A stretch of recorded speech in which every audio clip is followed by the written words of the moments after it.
farming life experience is something that is essential to human growth, which means that if we actually want to grow, if we want to become better versions of ourselves, we also need to expose ourselves to a lot of social evil, to a lot of people not being that pleasant, making you feel bad, but still you kind of learning something from that and becoming more resistant to social evil in the future. But it's quite a scary prospect. But believe me, once you've been exposed to enough heartbreak, betrayal, people cussing at you, disrespect, it will all in the future seem a lot more mild. The best therapy is exposure, and this goes with pretty much every single fear on earth. You're afraid of dogs? Pet a dog. You're afraid of cats? Get a pet cat. I'm not advising you to do that, but with every single fear, the solution is going to be exposure. So if you're an introvert, as most intelligent people are, in my opinion, you probably already have this irrational fear of people being mean to you. And guess what? They will be. And there are a lot of social evils, plural, I'm gonna pluralize this, social evils that you will face in your day-to-day life. Whether it be, as I said before, people cussing at you, people betraying you, people doing I don't know what, people ignoring you. Every single thing that another person can do in order to hurt you, directly or indirectly. So, I've made a little list, if you consider I don't know, a list of 2 things to be a proper list of how you can actually become socially tough, how you can actually look at social evil and become a little bit more immune to it through exposure. So, there are 2 ways of developing this immunity.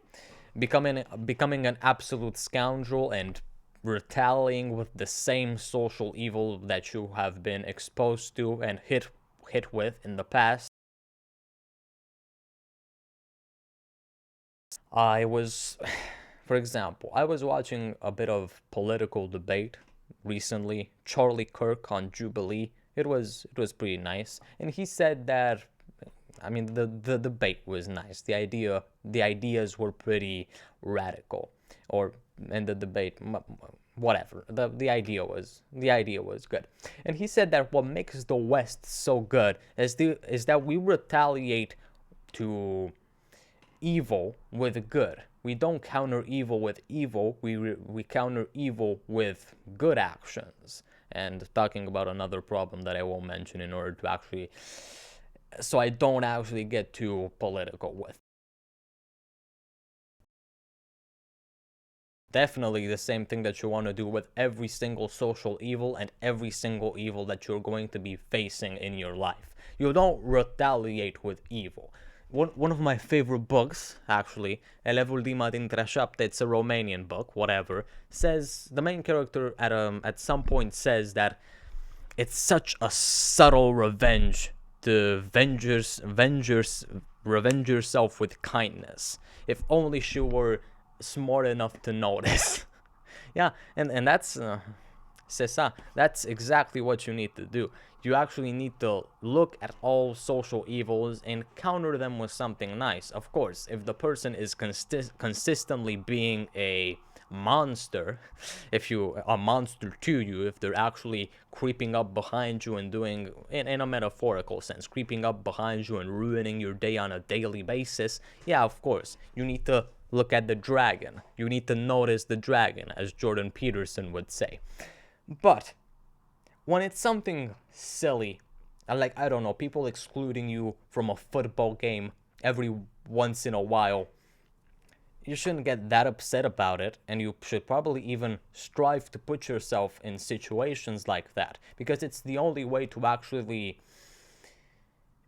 make yourself immune to more serious situations in the future. But whatever, you can do this by becoming an absolute scoundrel and cussing back and betraying and being basically the opposite of what a virtuous human being is, the opposite of what the Stoics described as a human being that's actually worth having around.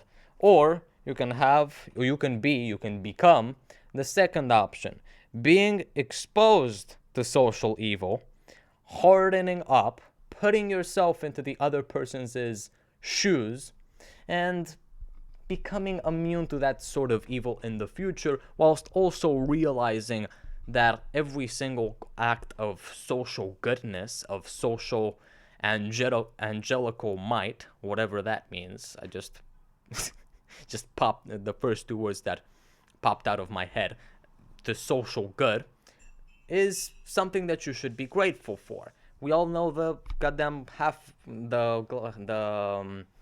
analogy with the glass of water. I have a glass of water here. In order to be able to appreciate a half full glass of water, you need to have, in order to actually appreciate a half full glass of water, you need to have had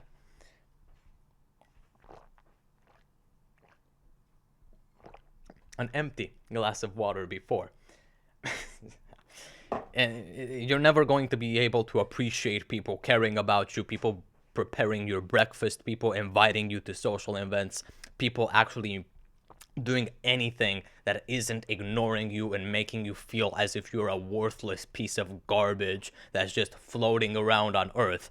If you are not exposed in the first place to some social evil. And this social evil, guess what? It's just more life experience. Now, I'm going to be getting into the bibliography of this book. The bibliography is like 3 books, so I don't even think you can call it a bibliography. But I'll show you some things that you will understand, some books that you will understand better, or will make you understand better social evil. If you have been exposed to some mild social evil, you will understand what these books are trying to tell you. And if you haven't been exposed to that much because you're just shying away from it, it will show you the effects of it, but also how you can become better because of it, and also become the opposite of social evil, become social divinity. So in the first place, okay, so firstly we have, I just love recommending this book, The Great Gatsby. It's a pretty basic recommendation. So the main, not the main character, Gatsby falls in love with a person that's already has fallen in love and is still in love with a person that's now married. If you've ever gone through that experience, you'll probably understand this book a lot better, and trust me, it will make you understand regardless. But if you've been prey to that kind of social evil, you will understand this book better. And you can also kind of prepare yourself, get the lesson without the wound, kind of, without the scar, kind of, by reading this book. But as a little side note, you do want to actually hunt down opportunities to actually be ridiculed and made and people making you feel bad, in order to actually practice being a stoic in future situations. For example, if you have the opportunity to be alienized in a kind of silly fashion, in something that isn't actually going to completely ruin your day, maybe a couple of hours, I would probably go for it. Because if you just shy away from all social evils, shy away from falling in love because you know how hard that can be in the end, how much pain there is to be derived from that. If you shy away from making new friends because you know how seemingly painful betrayal is going to be. If you shy away from talking to new people because you know that they can ignore you, well, you're going to be a victim of those things nevertheless. So just actually going through that pain beforehand with some things that are just a little bit less dire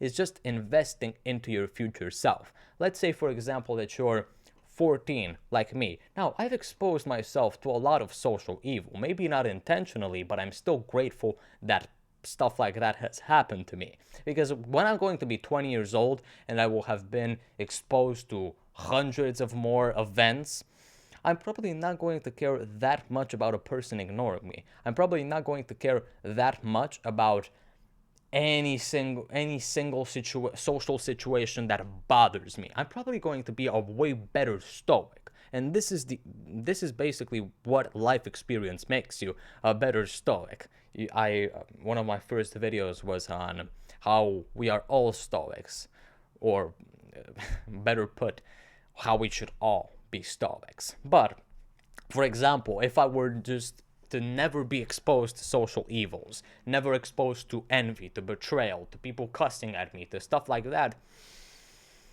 I would be suffering right now. I actually wouldn't be suffering right now, but I would be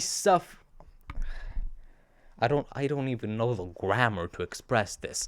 I would be in a situation where I will suffer.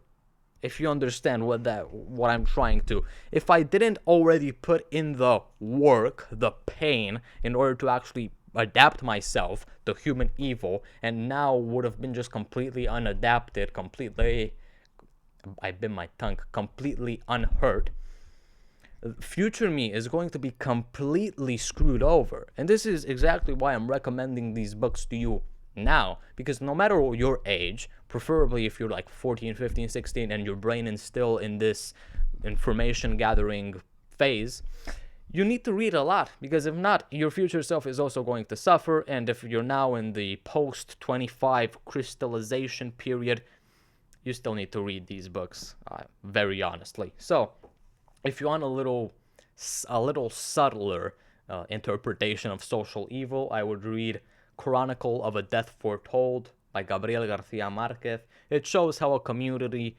basically lets a person die by just not... It's actually something... This is actually a recommendation more for like collective responsibility and stuff like that. You'll see me mention it in the future because it's such a rich subject. But if you want to see the social evil of basically ignoring what is not to be ignored, or as I said, the exact opposite of just taking things with a pinch of salt, taking insults with a pinch of salt, what Jordan Peterson, I have 12 Rules for Life here, is talking about, I would probably go read Chronicle of a Death Foretold. And if you just want a really fun book, I wouldn't say fun book, but just really thrilling book about social evil and how much we are able to hurt ourselves through basically every single social evil imaginable, every single vice, read Wuthering Heights. I made my first video ever. The thumbnail of my first video ever is just holding this book.